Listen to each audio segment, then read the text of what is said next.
చరిత్ర ఆయన ఒకసారి గమనించుకోవాలా. ఒక పార్టీ నాయకుడుగా ఉన్నాడు, ప్రతి ఒక్క విషయం 1కి 2 సార్లు చెక్ చేసుకొని ఏది చేసినా ముందుకెళ్ళాలా.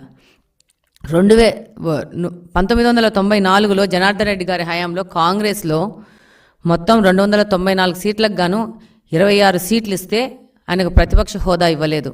అలాగనే ప్రమాణ స్వీకారంలో ఆయనను ఆల్ఫాబెటికల్ ఆర్డర్లోనే పిలిచారు. కానీ తెలుగుదేశం పార్టీ యొక్క గొప్పతనం ఏంటంటే ఈసారి జగన్మోహన్ రెడ్డి గారికి 11 సీట్లు వస్తే ఆయనని మంత్రులైన వెంటనే ఆల్ఫాబెటికల్ ఆర్డర్ లేకుండా ముందుకు తీసుకుపోవడం జరిగింది.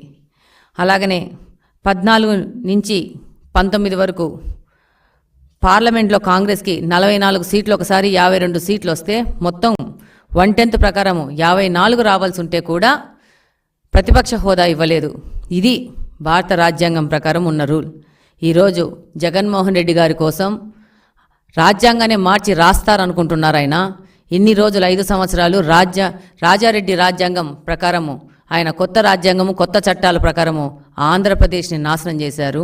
ఇప్పుడు ప్రజల దగ్గరికి వెళ్ళి మొహం చూపించుకోలేక రూల్స్ అనేటివి మార్చి కొత్త రాజ్యాంగం రాస్తేనే నేను వస్తాను, అప్పుడే నేను పోరాడతాను ప్రజా సమస్యలకు అని చెప్పేసి ఈయన ప్రయత్నిస్తున్నారు. అసలు జగన్మోహన్ రెడ్డి గారు ఆ రోజు స్పీకర్ ఎన్నికలో సాంప్రదాయం ప్రకారం వచ్చి స్పీకర్ని ఆయన స్థానం దగ్గర తీసుకొచ్చి ఆయన్ను మర్యాదపూర్వకంగా వెళ్లాల్సిన సాంప్రదాయం అన్నది. కానీ ఆయన ఆ రోజు కూడా గైర్హాజరయ్యారు. అలాగనే స్పీకర్కు ధన్యవాదాలు చెప్పడానికి ఆయన పార్టీ నుంచి ఒక్కరు కూడా అసెంబ్లీలోకి రావడం లేదు.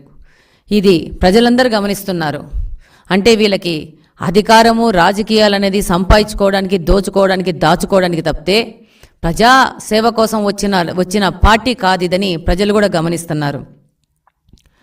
ఈరోజు లెటర్ ఇచ్చి తను రాకుండా ఉండడానికి ఒక సింపతి డ్రామా ఆడి ప్రజల దగ్గరికి వెళ్ళాలన్న ఒక ఆలోచన తప్పితే ఈరోజు నువ్వు ఒక ఎమ్మెల్యే, నేను ఒక ఎమ్మెల్యే, మనం ఇద్దరం వెళ్ళి రాష్ట్రం మన కాన్స్టిట్యున్సీలో ఉన్న సమస్యల మీద పోరాడి అక్కడున్న సమస్యలు పరిష్కారానికి మాత్రమే మనకు ఓట్లు వేశారు ప్రజలు. ఆ విషయం మీరు గమనిస్తే బాగుంటుంది.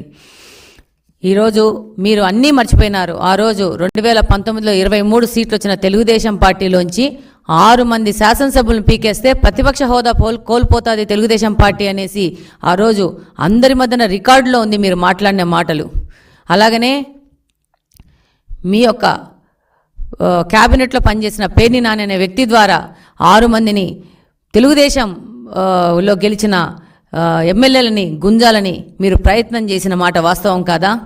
ఆ రోజు తెలుగుదేశం పార్టీకి ప్రతిపక్ష హోదా లేకుండా వాళ్ళని చెయ్యాలని ఒక దుర్మార్గమైన ఆలోచన చేసిన మీరు ఈరోజు ప్రతిపక్ష హోదా మీద మీరు అసెంబ్లీకి రాకుండా ఉండడానికి నెట్టడం జరుగుతూ ఉంది.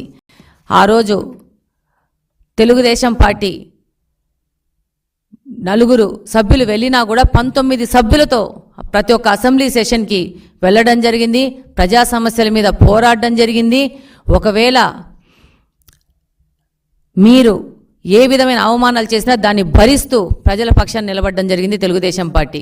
అలాగనే 14 నుంచి 19 వరకు మీరు ప్రతిపక్షంలో ఉన్నప్పుడు రాకపోతే మా యొక్క తెలుగుదేశం ఎమ్మెల్యే ప్రజా సమస్యల మీద పోరాడడం జరిగింది. మీకు బాగా తెలుసు, గౌతు శిరీష గారు ఆఫ్షోర్ ప్రాజెక్టుకు నిధులు ఇవ్వకపోతే నిరసన కూడా చేశారు. ఈ విధంగా మాకు మా నాయకుడు మీరు ప్రతిపక్షం లేకపోయినా కూడా పోరాడాల నుంచి 14 నుంచి 19 వరకు మాతోనే క్వశ్చన్స్ వేయించుకొని మాతోనే పరిష్కార మార్గంగా పోరాటాలు చేపించారు. ఈరోజు మీరే పరిస్థితిలో వస్తున్నారంటే మీకున్న 11 మంది ఎమ్మెల్యేలను అసెంబ్లీకి పోకుండా ఇలాంటి చొడ్డులు చెప్పి ప్రజా సమస్యలకు దూరం పెట్టి ప్రజా సమస్యలకు పోరాడే విధంగా లేకుండా మీరు మీ పార్టీని చూసుకుంటున్నారు. అలాగనే ఈరోజు మీకు వచ్చిన 11 సీట్లు అనేటివి ఈ 5 సంవత్సరాలు మీరు ప్రజలకు వ్యతిరేకంగా పరదాలు కట్టుకొని దురహంకారంతో చేసిన పాలనకు వాళ్ళు రెఫరెండం ఇచ్చారు.